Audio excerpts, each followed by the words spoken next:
What's up guys, it has come the time to compare Black Mesa Xen to Half-Life 1 Xen. So, let's start. I need to preface that, although most of Black Mesa is a somewhat faithful remaster of vanilla Half-Life 1, Black Mesa's rewriting of the Xen world is radically different from the original. Is this a good or a bad thing? Well, it depends on the mindset you approach the Source remake. 3 years ago, I played Black Mesa Xen thinking it would be a simple, graphically revamped version of Half-Life 1 Xen. Boy, I was wrong. If you're a fan of vanilla Xen just like me, adopting this attitude will probably lead to you being disappointed by Black Mesa Xen, because again, it's nothing like the original.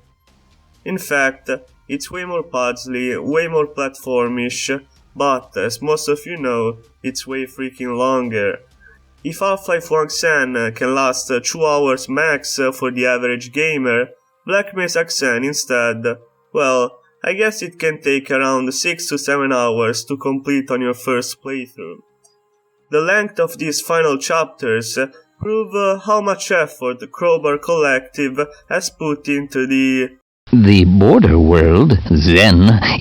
And in my opinion, their efforts have paid off, since Black Mesa Xen graphics are simply stunning. Like, seriously, many times I struggled to believe that I was playing a Source 1 game.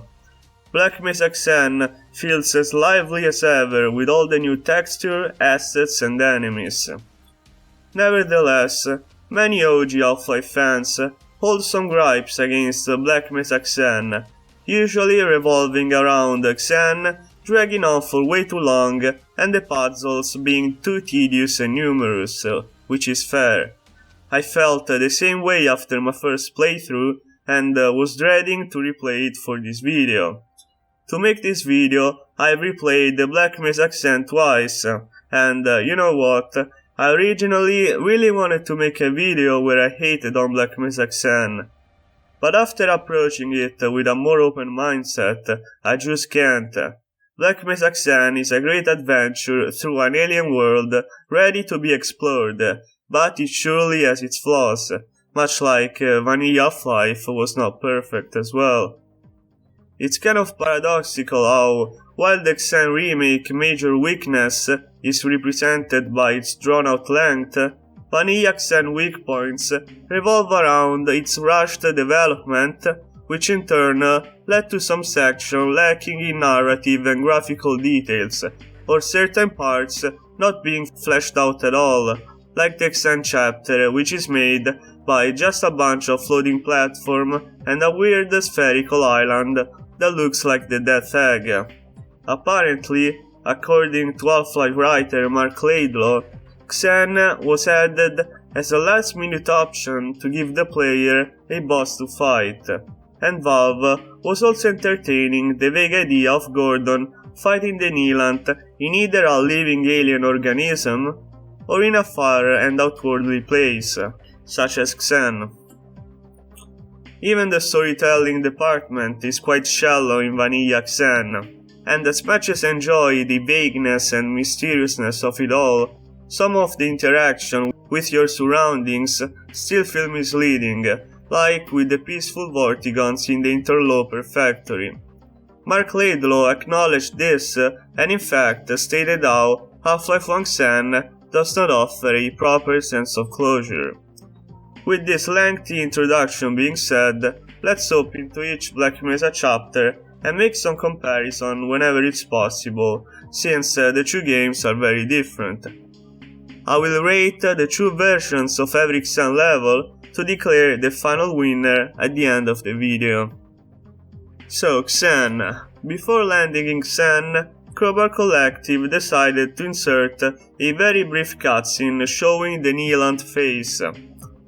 This addition is not only cool, but it's a good narrative move by Crowbar Collective because it shows the player what's the objective of the long journey that lies ahead of him through scattered floating islands and secluded caves. Since we are talking about how Black Mesa actually improves on the narrative department, I'll provide you with more examples. These campsites, for example, have been placed abundantly in Xen to explicit how the Black Mesa team had not only already been to Xen, but that they managed to settle there too. At least for science purposes, since these camps are full of computers, lab equipment, and dead scientists, a certified Half-Life classic. This plotline was communicated in Half-Life 1-2 through various HEV-wearing scientists lying dead around Xen, which are present in Black Mesa 2. Another example are the caverns filled with huge shining Xen crystals that, had they been made of gold, Gordon could have just grabbed one or two to flee to Honduras and pacifically enjoy a rich lifestyle. Jokes aside, if in Vanilla Half-Life 1 you could have had some doubt regarding the origins of the samples, Black Mesa makes it very obvious through the use of very subtle visual clues, I guess. In Xen, we also find what I will call from now on plug puzzles that can be considered annoying, but at least they are slowly and gradually introduced throughout the level. One annoying part though is that the plug size is rather small, and along with its bluish color coming straight from Half-Life 2, it's hard to spot them at times. This only applies to plugs made by humans though. It's important to get used to these puzzles because we will stumble upon them plenty of times, and they will get more challenging in the final part of this chapter, inside the before mentioned caverns, well lit by the shiny golden crystals.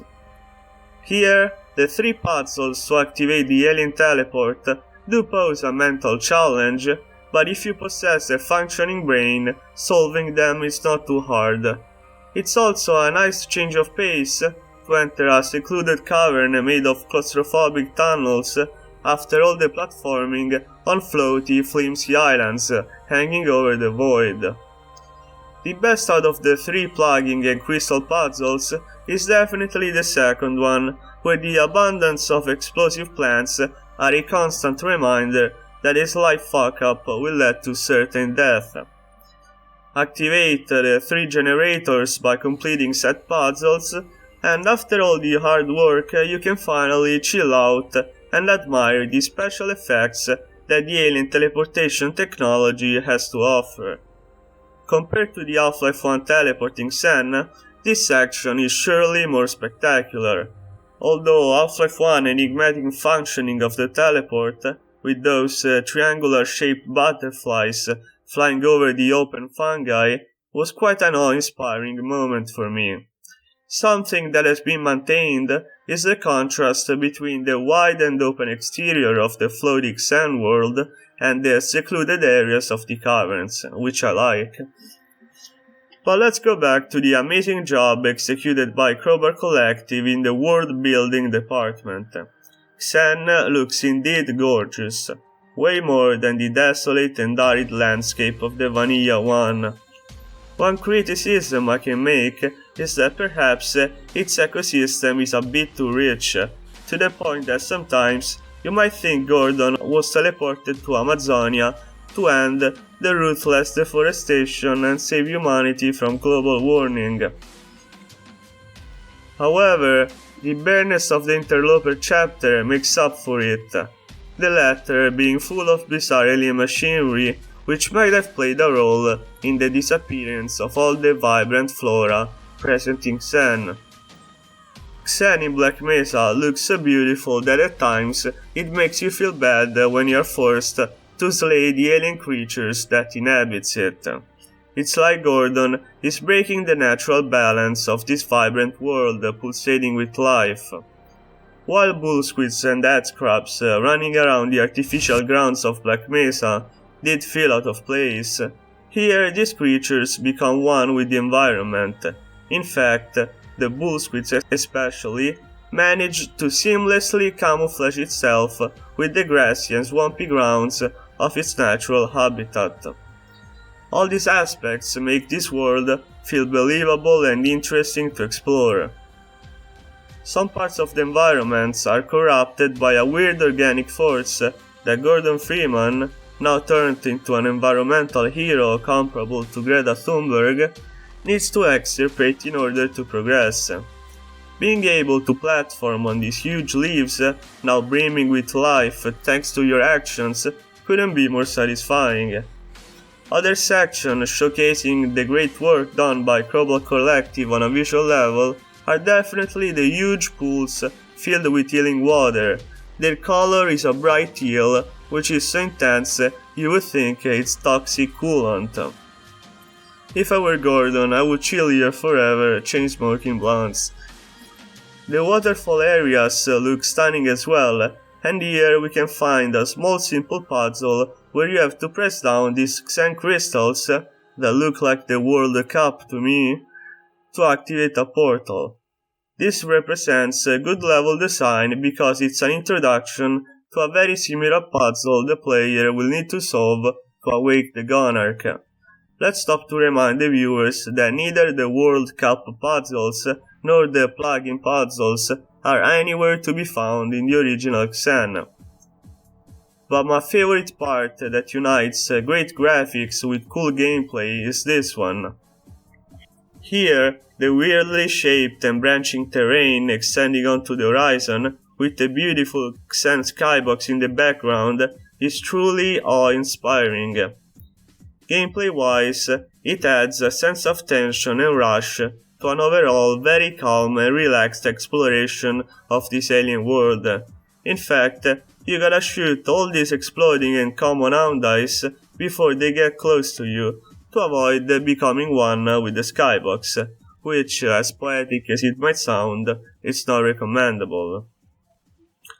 Having mentioned the exploding Houndice, I must now comment on how Black Mesa Xen presents new enemies and entities to face or fight against. There's the exploding Houndai, which is a welcome and fun addition to the Half-Life enemy roster. It behaves pretty much like a cuter version of a Serious Sam headless kamikaze. Then there is a bigger and sturdier Houndai species, which behaves like a normal one, with the only difference being that the former has turned into a gym rat after watching a slew of motivational videos. Next, we have entities like the exploding plants, which I've already mentioned before, and they play a big role in another sweaty section that is similar to the warehouse part in Surface Tension. Not gonna lie, this section is quite cool, although the unevenness of the terrain sometimes won't let you jump. Also, who in the right mind will put all these trip points in this area? Perhaps those claymores had been there for so long that plants had time to grow? Well, who cares? Then there are Xen trees, or Xen dicks for the more malicious ones, which you can now shred into pieces thanks to the cutting-edge source physics. Another interesting entity are these colorful blobs called protozoan, and you can interact with them too. By interacting, I mean pop them with your Glock. They were in Half-Life 1 too, but only in a cutscene, or in opposing force Xen, but you couldn't pop them like balloons. Let's not forget how the most malignant lamps ever make a comeback in Black Mesa 2. So overall, considering how dismal and rushed Half-Life 1 Xen feels, and as much as I enjoy the mysteriousness of the first chapter, I think that Black Mesa Xen is a good reimagination of a chapter that had little substance. So Black Mesa Xen earns itself a 9 out of 10, and Half-Life 1 Xen is 7. It's time to move on to the Gonarch Lair. While in Half-Life 1 you would just suddenly find yourself in front of the Gonarch without any type of introduction, in Black Mesa instead there is a small introductory puzzle and sequence where you gotta interact with 3 crystals only to subsequently get ensnared in a sort of alien trap. Then the Gonarch rushes at you to capture your heavy ass as a prize. The intro is cool and it presents the Gonarch as a menacing beast, always ready to protect its nest and prowl from any type of curious galaxy dweller such as Freeman. In Half-Life 1 instead, the Gonarch transpired a different vibe, a more peaceful one, as if the mother of all headcrabs would rather mind their own business than fight you.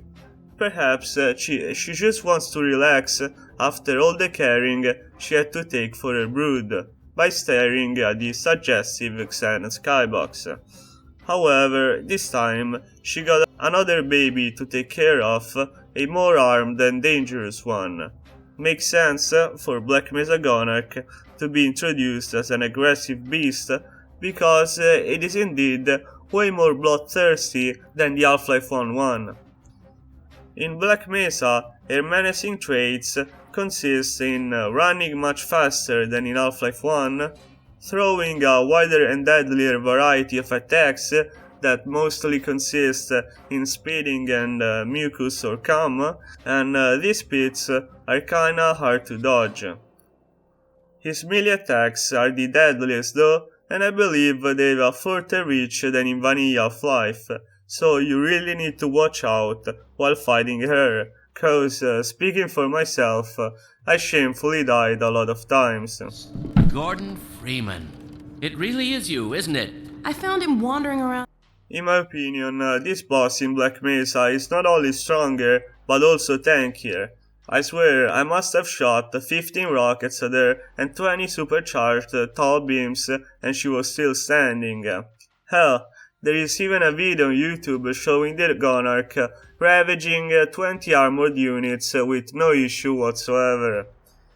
The revamped Gonarch tankiness, along with the newly added animation when she collapsed onto a wall, falling to the ground, are two features that could throw many players off.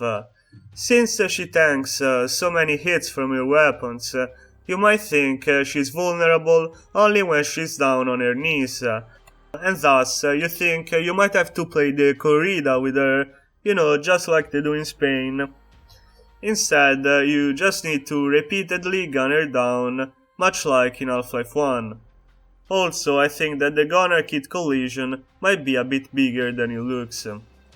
My main problem with Black Mesa Gonarch is that these two newly introduced aspects do not solve the first major problem with vanilla Gonarch.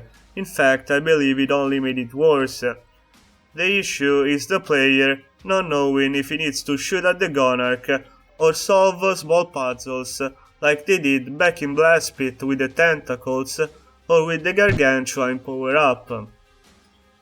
There is also little to no visual feedback to inform if the player is dealing damage or not, and in Black Mesa it's even worse because of the misleading animation that suggests you can only hit her when she's down.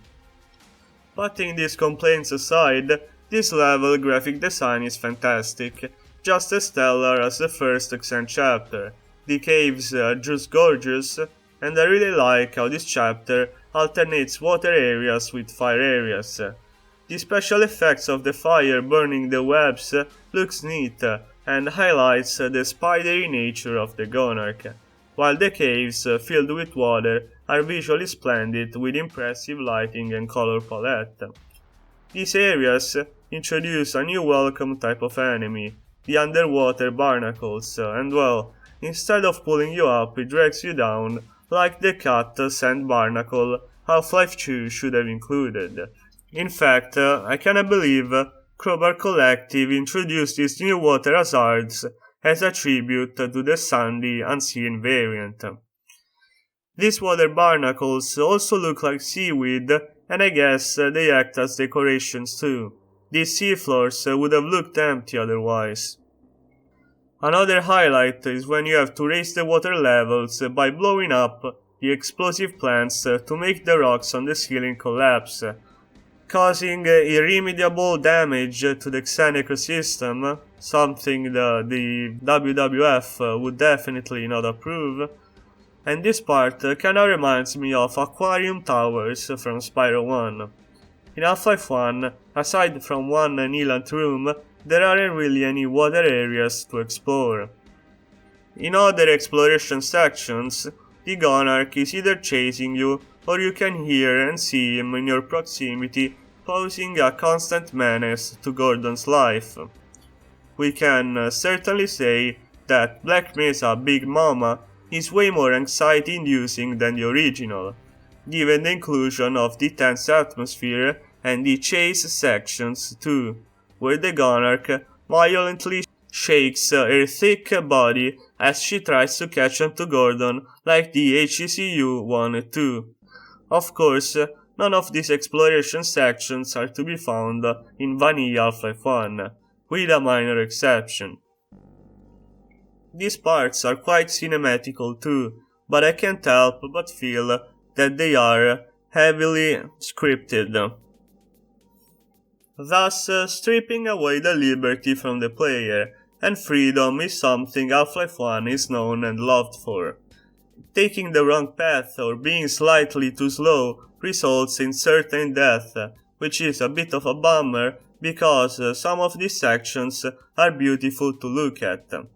Especially the purplish area filled with shiny crystals. It looked good, but in my opinion it had one problem, since even though it looks like an arena to fight the Gonarch inside, it's actually another scripted part where you need to choose the right path to escape, and I died more times here than I'm willing to admit. Hell, this part is so scripted that if you lead the Gonarch on the wrong direction on the right, she might get stuck in the terrain and stand there forever. These newly added passages are graphically amazing, add more content to Black Mesa, which might be considered good under a bang for your buck perspective. However, I think they kind of pad out the level for too long, and finding your way sometimes can be a little bit tricky. Another highlight of the Gonarch Lair is when you're cornered in a nook of the cave with the hungry Gonarch just 1 arm away from you. There is some fire, thank God, to save the day and repel her. Minor storytelling details are also present, like the TNTs scattered around the map, telling the player that some other HEV armored interlopers tried to kick the Gonarch out of her nest or out of her existence. The final nest where you fight the Gonarch looks kind of similar to the original, perhaps it's a bit more blonde, but after all those beautiful sections, we can overlook this minor lack of detail. Overall, the Gonarch Lair is more fleshed out than Half-Life 1's, yet some parts kind of feel like padding and might shift the focus from the boss battle to the exploration aspect of this chapter. I kind of liked the wails of pain of Half-Life 1 Gonarch, which made her look like the victim, while in Black Mesa she becomes the aggressor, even though Gordon remains a filthy intruder. Anyways, considering the new stunning visuals of some of the cavern passages, I'd say that Black Mesa gets an 8.5 because of the new cool exploration sequences, while Half-Life 1 7.5. Chapter 17, Interloper, starts you off on this picturesque looking cliffside area, which reminds me of some of the exterior areas on Mars in Doom 2016. The color palette is quite a bit different from Half-Life 1, and so is the chapter. For one, there's no teleport that you've got to reach by hitching a ride on a manta's back, a part of the OG Interloper that I considered a highlight. But the tentacle does make an appearance, just like in Half-Life 1. Although, in the original Half-Life 1, this happened in the second part of the level, in the mining area. I'm also happy to see that the weird pillars, seemingly made of alien bones and tissue, are still here to offer some platforming challenges. I'm kind of a sucker for the Half-Life 1 texture design of these skeletal obelisks, or whatever the hell they are. In my opinion, that design is quite iconic. Overall, Interloper is insanely long, but at least it's also quite an eventful chapter, with lots of cool sections and set pieces that are fun to play through. Let's get started with the Vortigaunt town, which is quite an interesting part of this remake. The Vort's architecture is quite strange, and the pathing made from small vents is something only a highly autistic mind could conceive. So, Vortigaunt autism confirmed. Perhaps they played a little too much Minecraft. No offense to my autistic viewers though. Everybody would love to be as powerful as the Vortigaunt. But the most interesting event here is the fight against the alien controllers. This is the third moment that Black Mesa clarifies some of the hazy Half-Life 1 lore. In particular, shedding light on the rapport and hierarchy among the alien creatures. In fact, during this section, the town inhabited by alien slaves gets attacked by alien controllers, and Gordon is caught in the middle of it all. With this both engaging and narrative-driving action sequence, Crowbar Collective managed to clear any doubt regarding the relationship between Vortigaunts and the alien controllers, showing the player how the latter can control the minds of the former, as well as how the poor subordinated Vortigaunt race seem to be highly intelligent, capable of building a town and organizing themselves in a society, but able to feel and show emotions as well. In fact, we can observe a Vortigaunt crying over the death of a friend. On the contrary, in the factory area of Half-Life 1's Interloper chapter, it's hard to tell what is really up with these Vorts. They're not showing any hostility towards Freeman, and by observing some of their animations, we can discern that a bunch of them are working on something, while others put their hands up in the air as if they're rejoicing the arrival of Gordon, the bearded messiah. Or perhaps an early 2000s dance song is still stuck playing in their heads. Who knows? The issue in Half-Life 1's Interloper is that the game doesn't even try to show how the alien controllers can subdue the minds of the Vortigaunt. In fact, these flying enemies only appear after you engage in combat with the slaves. As a consequence, it's easy to interpret the Vorts fighting back as an act of self-defense. Also, the Vorts in Black Mesa are not as vengeful as in Half-Life 1. You can initiate a Vortigaunt ethnic cleansing, and their friends won't even bat an eye. As the great muscly John Cena once said, "Be careful whom you call friends." Another highlight of Interloper is the Gargantua chase, which is quite an exciting and well-designed section. Gargantuas run at a decent speed, and if you stop for more than 5 seconds to either assess the situation or to examine the new assets that the environment has to offer, which by the way, give me dried up underwater world vibes, they will certainly catch on to you and scorch your butt. The player really gets the feeling of being trapped, since at every direction that you would naturally decide to turn, your eyes are met with the chatty face of the Gargantua. That is, until you finally find the right way. There is one main difference between the original and the remake in this section. While in Half-Life 1, you actually face the Gargantua and are supposed to go through the path it is blocking. In Black Mesa, your back is turned as you flee. The fact that in Half-Life 1 you faced this colossal Xen creature encouraged the player to do one thing, one of the most titillating Half-Life 1 activities. Whip out that gluon gun and coat that big blue monster in a concentrated stream of gluons. And with enough ammo, you could certainly tear it down. In a sense, this original Half-Life 1 section truly satiates the power fantasy a lot of FPS players love to experience. Since the Gargantua was an enemy that you were previously fleeing from in Chapter 13, Forget About Freeman, or killed through more inventive ways further back in Chapter 7, Power Up, while in this endgame chapter, you finally just dispatch of it through sheer firepower. Moreover, this chase sequence truly encapsulates the essence of Black Mesa Xen. In OG Interloper, there was only a single Gargantua. Here, you were getting chased by more than 10. Originally, Interloper lasted about 15 minutes. In Black Mesa, however, it lasted me close to 2 whole hours. During my first playthrough back at release, I remember feeling overwhelmingly frustrated by its length and the overuse of plug puzzles. When I was readying myself to replay the game for this video, I was dreading those various puzzles. However, to my surprise, I managed to get through it quite painlessly on my second playthrough. This time though, I felt like the puzzles at the end of the day were very well thought out, with various different tasks you need to complete in order to progress, adding variety and succeeding in not making the multitude of puzzles too boring. As an example, the puzzles range from find the cables, connect them to the sockets, platform around the area, find the green cable, and shoot the huge white lungs, I guess, pulsating with green gases. I'll admit, they are kind of satisfying to blow up. The way the chapter's puzzles work is very typical of Half-Life level design, which is a good thing, with the answer not being right in your face, but rather in places you have to notice first with your eyes, then explore with your digital body. But I will maintain that there are way too many puzzles to complete in this chapter, to the point that completing it can turn out to be a real chore, especially if you're committed to finishing it in one sitting. In fact, I'd advise to play through Interloper over the course of 2, or maybe even 3 days to save yourself the tedium. If I had to cut one part out of Interloper to make this chapter more bearable, it's the conveyor belt area, where alien grunts barrel out wielding a plasma field to block you from being able to jump on the Xen trampoline.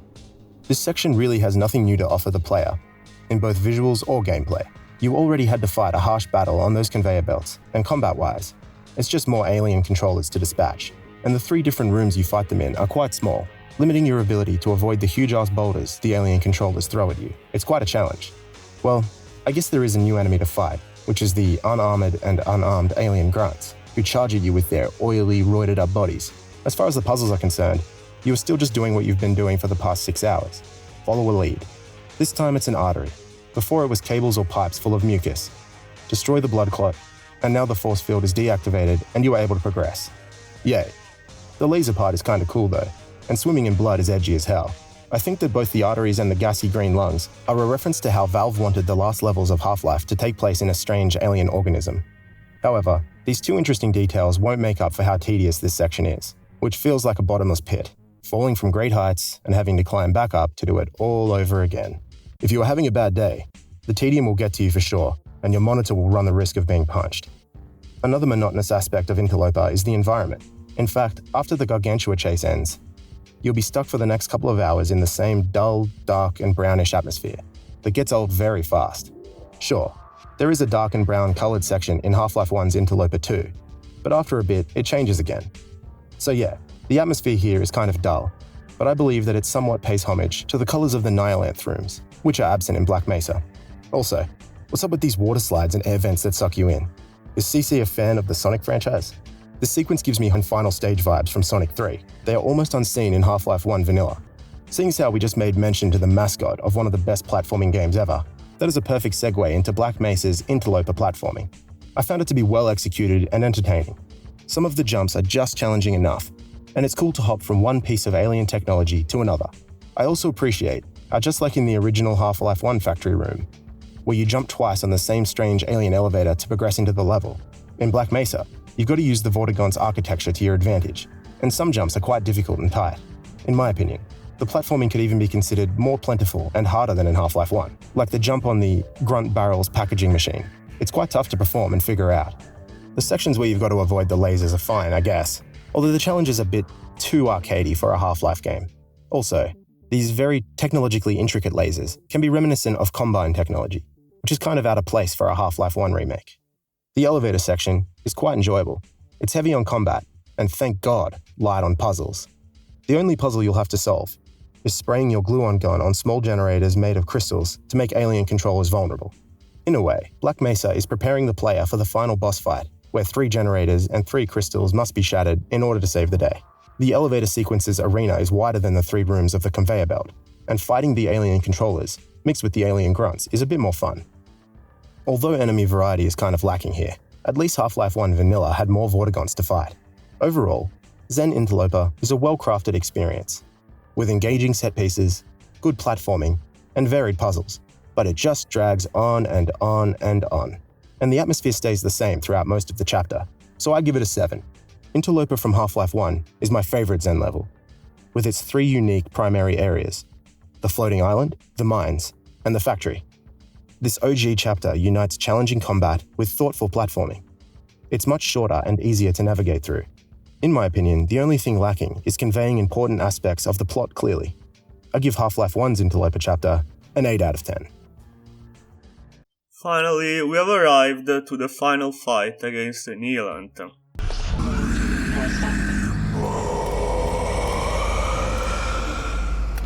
And this boss fight is it's kinda mediocre.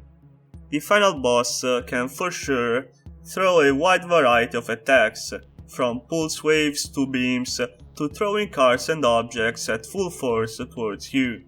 The Nihilanth in Black Mesa also possesses the ability to manipulate terrain, and I don't know, I feel like this was implemented to make the destroying of the yellow crystals more challenging, but it gets super annoying, since if you get stuck in the geometry of these rocks, you will have to either die or use no clip. Another Half-Life YouTuber way bigger than me mentioned how the Nihilanth in the remake lost an important piece of its identity, to which I wholeheartedly agree. The ability to teleport the player in very annoying rooms is nowhere to be seen in Black Mesa. Aside from the teleportation and this technology being a pillar in the Half-Life plot, which is the point Purple Colonel makes, I also want to add how these rooms expanded on the simple arena you fought the Nihilanth in, which comprised some triangular, weird pillars for cover and some trampolines to either reach the Nihilanth head or some of the elevated nooks you could find health and armor in. If Half-Life 1 Arena was bare, well, Black Mesa is even more empty and uninspired. At the end of the day, in fact, it's just a circular arena inside a cave, with no room for verticality, little cover to be found, and some regenerating pools and ammo boxes scattered around this extremely simple arena. In addition to this, everything is dark, and there are no interesting details to look at. Sure, during the final phase of the fight, the Nihilanth starts throwing fire beams, meteors, electrical orbs, and a blue shield too, offering quite a visual spectacle, but these special effects will soon get overwhelming both on the eyes and on the gameplay, because it comes a point where you're just shooting randomly, spraying and praying that he dies before you do. It's easy to just die from Black Mesa Nihilanth because it throws so many different and deadly attacks at you that are quite hard to avoid or to telegraph because of the visual clutter. For this reason, you can't really have fun by playing around him, and if you don't want to start over and over again, your best bet is to just spam the gluon gun until he collapses, and I have always thought the gluon gun to be a boring weapon cause it's just overpowered. Perhaps the remastered version of the Nihilanth is much more straightforward to play against, and thus better for newer players. In fact, it behaves like a normal classic FPS boss. Avoid his attacks while shooting at him until he dies and you're set. Unlike in Half-Life 1, there is no platforming on narrow strips of strange organic matter or very small rocks which kind of look like shit to be seen. Overall, I feel like the original Nihilanth is better. It just made more sense, and the fact that his attacks were not entirely aimed at wanting to kill Gordon Freeman. In fact, they also served as a tool to distance Gordon from himself by teleporting him around, made the original boss more interesting because it showed the player a peaceful side of the Nihilanth, which is found in the Gonarch too. Let's not forget that the Nihilanth had to distance himself from its own world because a powerful force had invaded and ravaged it, and now is applying the same defensive mechanism he used before on Gordon. So, Black Mesa Nihilanth gets a 5.5 and Half-Life 1 Nihilanth a 7.5. Don't get me wrong, the final boss fight of Half-Life 1 can be annoying too.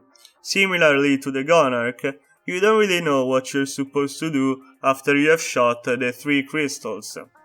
Most of the players will probably miss that the orbs flying around the Nihilanth head serve as an health bar. Also, choosing the right trampoline to jump on top of the Nihilanth head is kind of tricky.